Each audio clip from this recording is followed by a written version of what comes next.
തന്നെ ഇന്ന് ഇൻസ്റ്റാഗ്രാം ഒക്കെ നോക്കി കഴിഞ്ഞാൽ നമുക്ക് കാണാൻ പറ്റും ഒരു ഫാബ്രിക് നമ്മുടെ കയ്യിൻ്റെ അവിടെ ഇങ്ങനെ വെച്ചിട്ട് മേലെ ലൈറ്റ് അടിക്കുമ്പോൾ അത് എത്രമാത്രം നമ്മുടെ സ്കിന്നിനോട് മാച്ച് ആയിട്ട് നിൽക്കുന്നുള്ളൊരു ടെക്നിക്ക് ഇപ്പോൾ നമ്മളിങ്ങനെ കാണുന്നുണ്ട്. അത് ഒരു സൈഡിൽ അങ്ങനെ തന്നെ നിൽക്കട്ടെ, അങ്ങനെ നിങ്ങൾ ഫെയർ ചെക്ക് ചെയ്തോളൂ.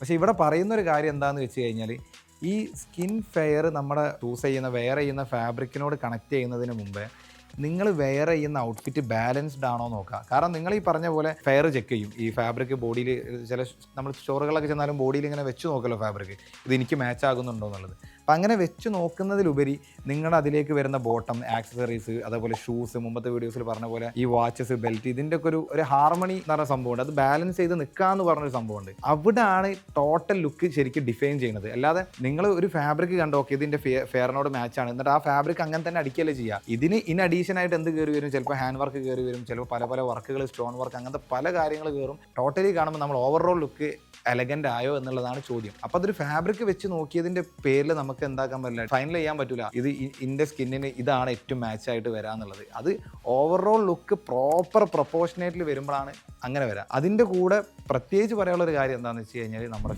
ഫിറ്റ് കറക്ഷൻ പ്രോപ്പറായിട്ട് നടന്നാലേ നിങ്ങൾക്കൊരു കോൺഫിഡൻസ് ഉണ്ടാവുള്ളൂ. അല്ലാതെ ഫെയറും ഫാബ്രിക്കും മാത്രം കണക്ട് ചെയ്തിട്ടല്ല ഇത് വർക്കാണത്. ബട്ട് അങ്ങനെ കണക്ട് ചെയ്യണ്ട എന്നല്ല, വേണം. ബട്ട് ഇത് ഓവറോൾ വരുമ്പം ഇങ്ങനത്തെ കുറച്ച് പോയിന്റും കൂടി നമ്മൾ എന്താക്കണം, ശ്രദ്ധിക്കണം.